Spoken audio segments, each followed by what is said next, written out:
Aujourd'hui, en fait, on est sur une piste qui s'appelle un pump track. Donc un pump track, c'est une piste sur laquelle en fait, on va évoluer à vélo, à trottinette, en skateboard, en roller.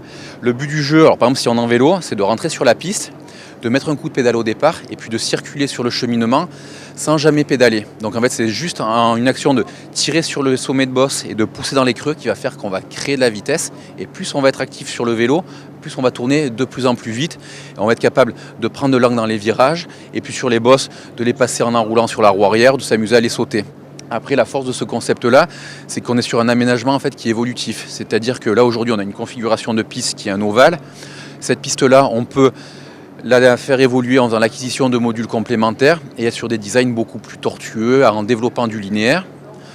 Aussi, l'intérêt de cette piste-là, c'est qu'elle peut être montée sur une zone pendant quelques mois, quelques semaines.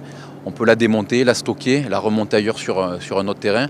On va pouvoir vraiment avoir une logistique qui est facile. Et une piste comme ça, par exemple, on l'a montée à 2 personnes en 4 heures. Et on va la démonter en 3 heures à 2 personnes. Donc la structure est en fait en panneau en contreplaqué marine. La surface de roulement, on est sur une fibre de verre qui est enduite d'une surface antidérapant avec une peinture époxy.